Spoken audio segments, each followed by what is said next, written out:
नमस्कार दोस्तों, मेरा नाम है शिवम और आप देख रहे हैं तवन skill YouTube channel.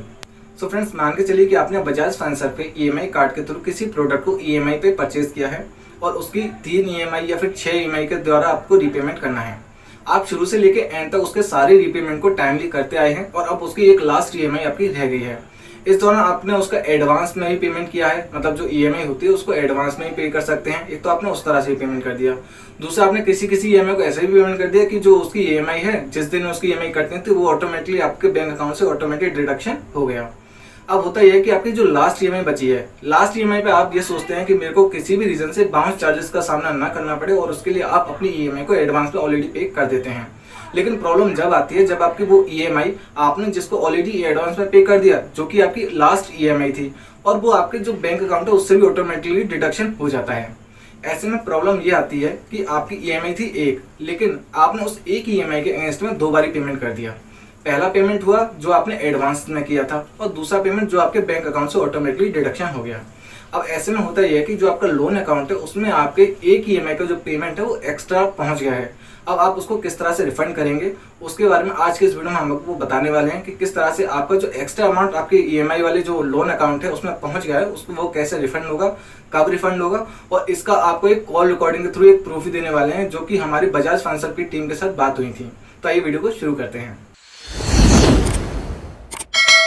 So friends, अब हम आपको बताएंगे किस तरह से आपका जो एक्स्ट्रा पेमेंट किया हुआ है आपके लोन अकाउंट में वो किस तरह से रिफंड होगा और कब रिफंड होगा। लेकिन उससे पहले मैं आपको बता दूं कि आपने उस एक ईएमआई के अगेंस्ट में 2 बारी पेमेंट किया। पहला पेमेंट था एडवांस के थ्रू और दूसरा था जो आपके बैंक अकाउंट से डिडक्शन हो गया। तो अब यहाँ पे होता क्या है कि जो आपका ईएमआई के अगेंस्ट में जो अमाउंट सेटल हुआ है वो आपके जो बैंक अकाउंट से डायरेक्ट कटा है ना, वो वाला अकाउंट में आपके सेटल होगा। अब जो आपका एक्स्ट्रा पेमेंट है वो आपका जो एक्स्ट्रा पेमेंट वो है अगेंस्ट एडवांस ईएमआई पेमेंट। मतलब ये है कि जो बैंक अकाउंट से कटा है उससे आपको कोई इशू नहीं होना चाहिए, वो आपका सही सेटल हुआ है। अब जो आपका इशू आता है वो आता है आपके एडवांस वाले पेमेंट में। सो फ्रेंड, जब भी कभी आप किसी भी ईएमआई के एडवांस में पेमेंट करते हैं तो एडवांस में पेमेंट करने की कुछ एक टर्म एंड कंडीशंस होती हैं जिनको आपको जानना बहुत जरूरी है। उससे रिलेटेड एक वीडियो मैं ऑलरेडी बना चुका हूं, जिसका जो लिंक है वो इस वीडियो के नीचे डिस्क्रिप्शन में दिया हुआ है, वहां से आप उस वीडियो को देख सकते हैं। साथ ही साथ ऊपर आई बटन पर क्लिक करके आप उस वीडियो को देख सकते हैं। अब बात करते हैं कि आपका जो रिफंड है वो कैसे मिलेगा। तो मैं आपको बता दूं, आपका जो अकाउंट है, मतलब लास्ट ईएमआई थी उसका पेमेंट आपको ऑलरेडी हो चुका है, तो अब आपका जाहिर सी बात है जो आपका लोन अकाउंट है वो क्लोजर के लिए जाएगा।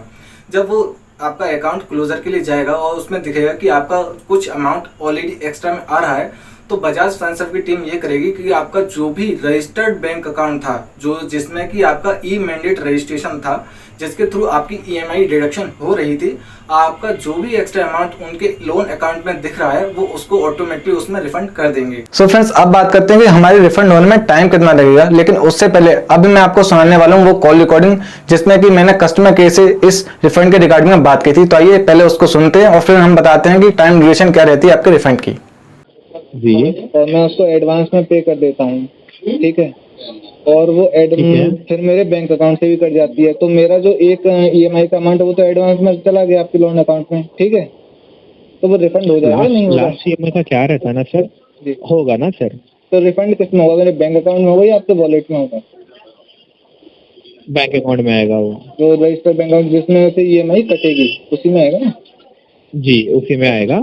और एक चीज सर, सो फ्रेंड, जैसा कि आपने कॉल रिकॉर्डिंग में सुना, खुद कस्टमर केयर एग्जीक्यूटिव ने ये कहा है कि जो भी हमारे लोन अकाउंट में हमारे एक्स्ट्रा पेमेंट है उसको हमारे रजिस्टर्ड बैंक अकाउंट में रिफंड कर दिया जाएगा। अब बात करते हैं टाइम की। तो यहाँ पे आपका जो रिफंड है वो 3 दिन से लेकर 15 दिन तक के टाइम पीरियड के अंदर आपको रिफंड कर दिया जाएगा। यदि 15 दिन के बाद भी आपको रिफंड नहीं मिलता है तो ऐसे में आपको नीचे दी गई इस मेल आईडी पे अपनी एक कंप्लेंट रजिस्टर करानी है, जिसमें कि आपको आपका जो लोन अकाउंट है उसका स्टेटमेंट को डाउनलोड करके और उसके स्क्रीनशॉट को भी डाउनलोड करके आपको यहाँ पे अटैच करना है और साथ ही अपनी एक कंप्लेंट रजिस्टर करनी है, जिसके बाद 3 दिन के अंदर आपको आपका रिफंड मिल ही जाएगा। सो फ्रेंड्स, आज के इस वीडियो में इतना ही। यदि वीडियो अच्छी लगी हो तो इसे लाइक करें और चैनल को सब्सक्राइब करना ना भूलें। वीडियो देखने के लिए आप सभी का बहुत बहुत धन्यवाद।